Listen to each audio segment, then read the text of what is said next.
Reporting in a war zone, it's unlike anything one can imagine.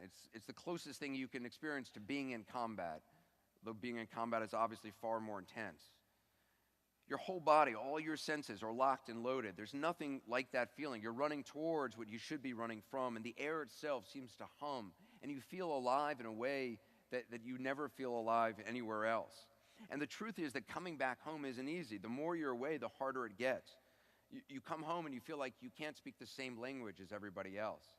I want to point out that with all the information that we now have at our fingertips, that you have it at your fingertips, it's easy, I think, to be overwhelmed, to believe that the problems of the world are worse off than they've ever been. If you look at the evening news on any given night, you see the terrorism that's happening around the world. It's easy to believe that we're living in the most dangerous time ever. And part of that is what psychologists call the negativity bias. Things that are negative have a greater effect on us mentally, emotionally, than things which are positive. We pay attention to the negative, it resonates more with us. It resonates very deeply. It certainly does with me. On Twitter, I can get 100 people tweeting me very nice things, one person tweeting me a hostile thing, and I will end up in a debate with that person, and then I found myself, debating somebody whose picture is a cat or an egg. When you're working, you get so focused in, you want to make sure you get the shot and you're telling the story. I did a piece for 60 Minutes on Nile crocodiles. Now, I've dived with great white sharks off Cape Town, and great white sharks, are potentially deadly, but they kill maybe, as we're all terrified of sharks, but the shark deaths are, maybe 6 or 8 a year. Nile crocodiles kill 300 or so people every year in Africa. And they kill along the banks of rivers, and they kill on the surface of the water. Anyway, 2 wildlife filmmakers discovered there's like a 2-week window in the Okavango Delta in Botswana where you can actually dive with Nile crocodiles, and the water is cold enough that the crocodiles are in sort of a sluggish state, and they've actually cut off some of the blood flow to some of their organs.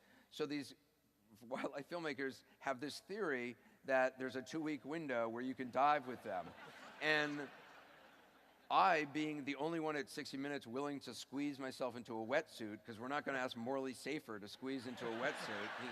God knows he's done enough in his career, he's taken it for the team.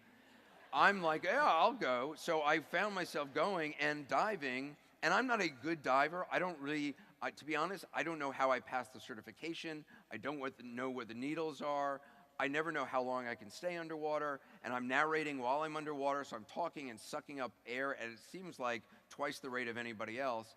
So I'm just like flailing around underwater, and the whole objective is to, get great shots of crocodiles, and it took us maybe 20 dives, and finally when I was so concerned about not getting it, I wasn't even paying attention to the fact that you're with a friggin' crocodile, and it was only when I was in the edit room, I'm watching myself with this crocodile, and I'm staring at him literally this close, and there's a camera, and I've got a GoPro camera, and then the crocodile takes off, and I start swimming after him and narrating, and I'm like, I think I might reach out and touch him, and I'm sitting in the edit room saying, no, don't reach out and touch him.